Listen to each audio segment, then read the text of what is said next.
जब ग्रह विपरीत होते हैं तो उनकी शांति के लिए वैदिक अनुष्ठान है। वैदिक अनुष्ठानों का अगर हम सांगोपांग ब्राह्मण के द्वारा अनुष्ठान कराएं तो ग्रह नक्षत्र जो हमारे विपरीत होते हैं वो उतना उपद्रव नहीं कर पाते, ये वैदिक सिद्धांत है। लेकिन यदि भगवान की आराधना की जाए तो कुछ नहीं बिगाड़ सकते। जो पै कृष्ण चरण मन अर्पित तो का करी है नवग्रह रंक। ऐसे ही जानकी नाथ सहाय करें तब कौन बिगाड़ सके नर तेरो। शुक्र शनिचर राहु केतु सब क्षण में हुई हैं तेरे चेरो।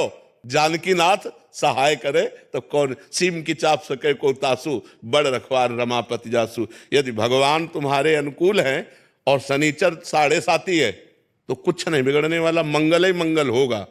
अगर भगवान का भजन नहीं करते, मनमानी गंदे आचरण करते हो तो थोड़ा अनुष्ठान कराने से थोड़ा तो शांत होगा, लेकिन वो फिर वो अपनी कला में तुम्हें फंसाकर नष्ट करेगा।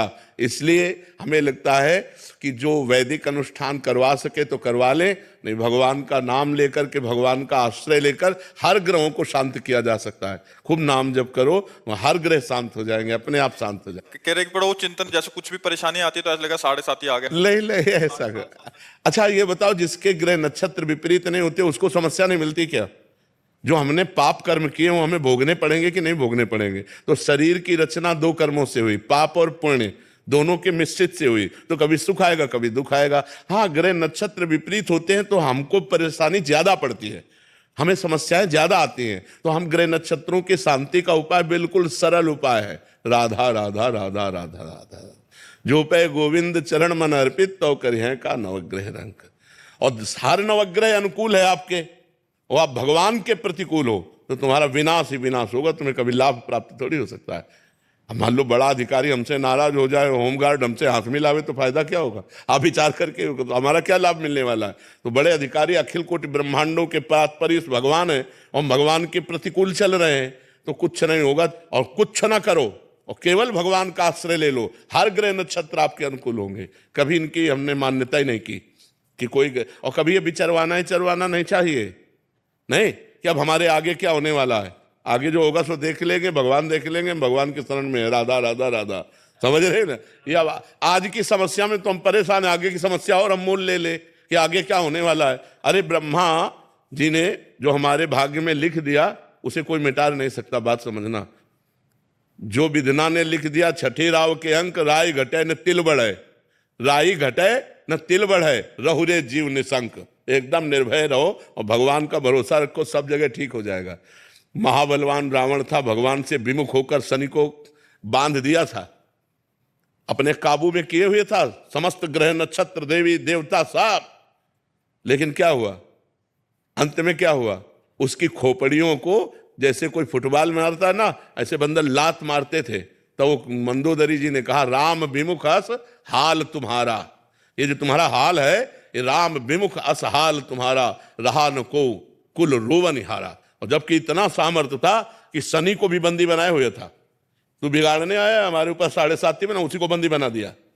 अब आप विचार करो, इतना बलवान रावण, आखिरकार पूरी लंका का विनाश हुआ और रावण का नाश हुआ। क्यों? राम विमुख अस हाल तुम्हारा। शंकर सास विष्णु अज को ही, राख न सके राम कर द्रोही। अगर भगवान से विमुख हो गया तो विश्व में कोई रखने वाला नहीं। इसलिए हमें लगता है भगवान का आश्रय लेकर हमें नाम जप करना चाहिए। और अगर हमारे पास धन हो, व्यवस्था हो, तो पंडितों को बुलाकर विद्वान जनों से ग्रह शांति भी करवा लेना चाहिए, कोई परेशानी नहीं है। लेकिन ये पक्की बात है, अगर आप ग्रह शांति ना भी कराएं और भगवान का नाम जप करें तो आपका अमंगल नहीं हो सकता, मंगल ही होगा। क्योंकि आज तक भगवान के भजन करने वाले का अमंगल नहीं हुआ, जो भगवान का भजन करते हैं। महाराज जी आगे शांति मिले इसलिए विचार कराते हैं, बट और अशांत हो जाते हैं। अभी जैसे 7.5 तक इनको यही लगता रहेगा कि आज से तुम छोड़ दो कि तुम्हारे 7.5 ही लगा है। विश्वास भी जो चीज होती है, नाम जप करो, खत्म, कोई 7.5 नहीं। ये सब हमारे विश्व ब्रह्मांड के पदाधिकारी हैं, ये सब अधिकारी हैं। जैसे शनि है, राहु है, ग्रह हैं, गुरु हैं, बृहस्पति हैं, मंगल है, ये सब हमारे सिस्टम के अधिकारी है। और समस्त सिस्टम का मालिक कौन है?